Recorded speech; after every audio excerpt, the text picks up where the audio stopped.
தந்தை மகன் தூய ஆவியின் பெயராலே ஆமேன். இன்றைய நற்செய்தி வாசகம். ஆடுகளுக்கு வாயில் நானே. யோவான் எழுதிய தூய நற்செய்தியிலிருந்து வாசகம். அக்காலத்தில் இயேசு கூறியது, உறுதியாக உங்களுக்கு சொல்கிறேன், ஆட்டுக்கொட்டிலில் வாயில் வழியாக நுழையாமல் வேறு வழியாக ஏறி குதிப்போர் திருடர் அல்லது கொள்ளையராய் இருப்பர். வாயில் வழியாக நுழைபவர் ஆடுகளின் ஆயர். அவருக்கே காவலர் வாயிலை திறந்து விடுவார். ஆடுகளும் அவரது குரலுக்கே செவிசாய்க்கும். அவர் தம்முடைய சொந்த ஆடுகளை பெயர் சொல்லி கூப்பிட்டு வெளியே கூட்டி செல்வார். தம்முடைய சொந்த ஆடுகள் அனைத்தையும் வெளியே ஓட்டி வந்த பின் அவர் அவற்றிற்கு முன் செல்வார்.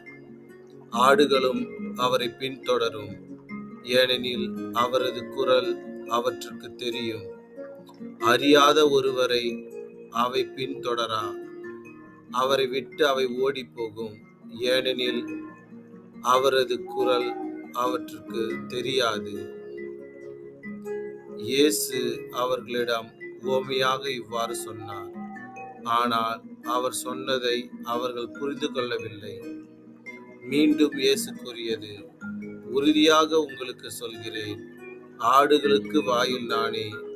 எனக்கு முன்பு வந்தவர் அனைவரும் திருடரும் கொள்ளையருமே. அவர்களுக்கு ஆடுகள் செவிசாய்க்கவில்லை. நானே வாயில்.